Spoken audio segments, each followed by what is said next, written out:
presne 50 rokov, čo sa nám skrížili cesty, a tak je toho toľko, čo ti chcem povedať.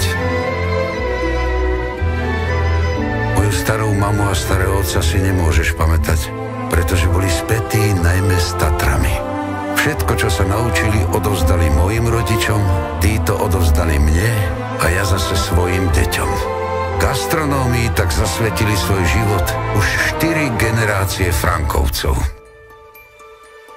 Na začiatku mi však ani len nenapadlo, že chýr o salaši v Starej Ľubovni sa za tie roky rozletí na všetky strany a dostane sa aj na tie najvyššie miesta. Prezidenti, ministri, diplomati, dokonca aj anglická kráľovná.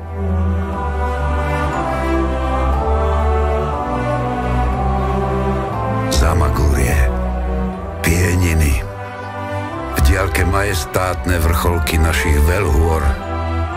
Ukázalo si mi krásou požehnaný kraj. Tam, kde voňajú lipy, aj Dunajec. S tromfami najvyššieho rangu. Vidieť ich bol jeden z najlepších prvých dojmov v mojom živote.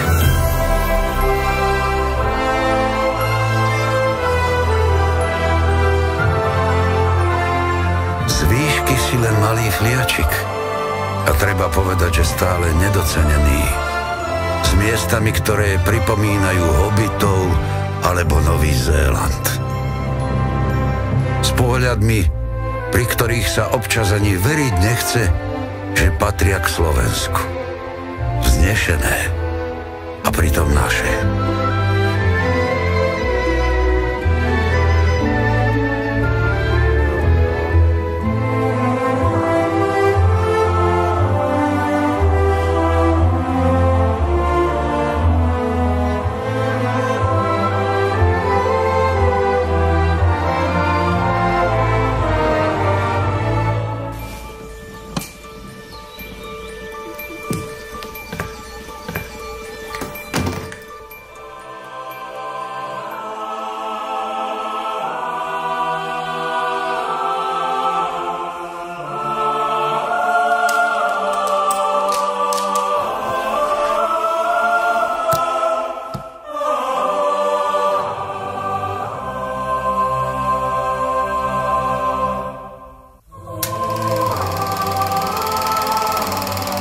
Bol to práve život zvlnený do údolí, strmých kopcov a niekedy až surovej prírody, ktorý po stáročia zoceľoval našich predkov, zvlášť goralov.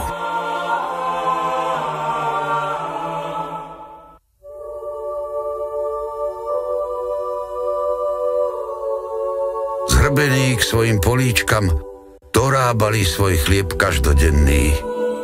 Klások ku klásku. V kraji vdov a žien.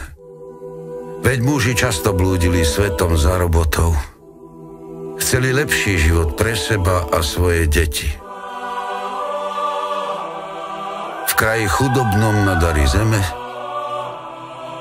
no bohatom na pôsobivé spevy, kroje, zvyky a rozprávky. Z tvojho malého kúska zeme vzišlo toľko krásnych ľudí. Typy hodné palety veľkých maliarov. Tváre, v ktorých sú neraz zapísané námety veľkých románov, čo vrázka to kus života.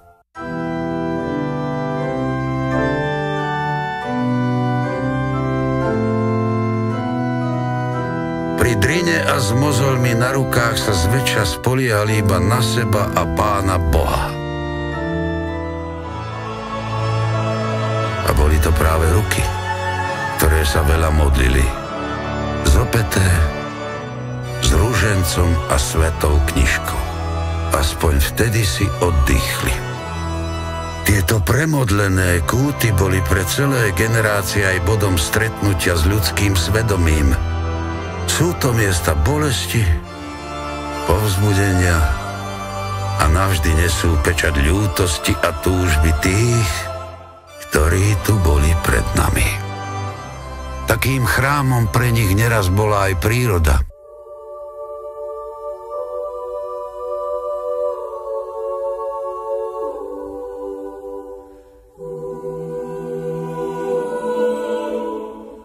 Keď ustatí robotov zaľahli kdesi pod stromom, útechou im boli zvuky lesa. A platí to dodnes.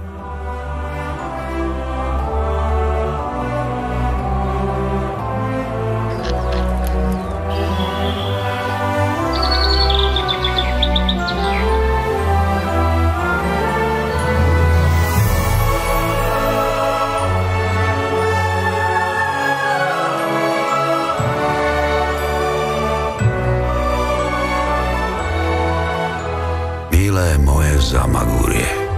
A ešte na niečo by si malo byť hrdé. Na tvojich dobrých susedov, ktorí sú tebe aj mne zvlášť milí a blízki.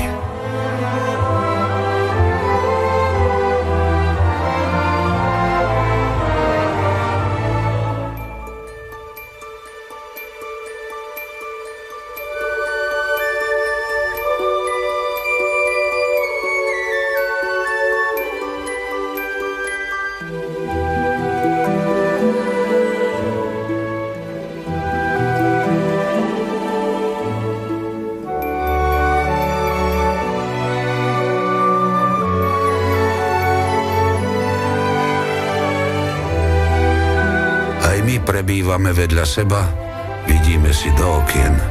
Spája nás radosť tých, ktorí chcú zasítiť svoje zmysly. Prídu k tebe, k nám alebo k obom, lebo chcú čosi zažiť, ochutnať.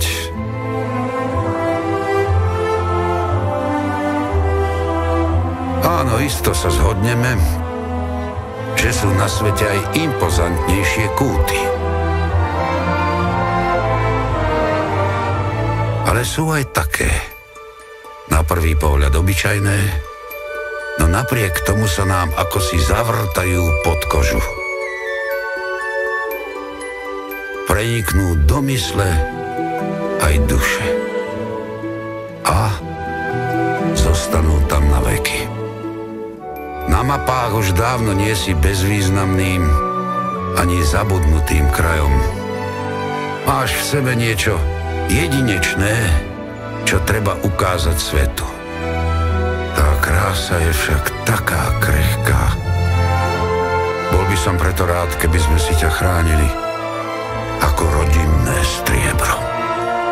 Drahé moje Zamagurie, naučilo si ma vážiť si to, čo mám doma na našom malom, krásnom Slovensku.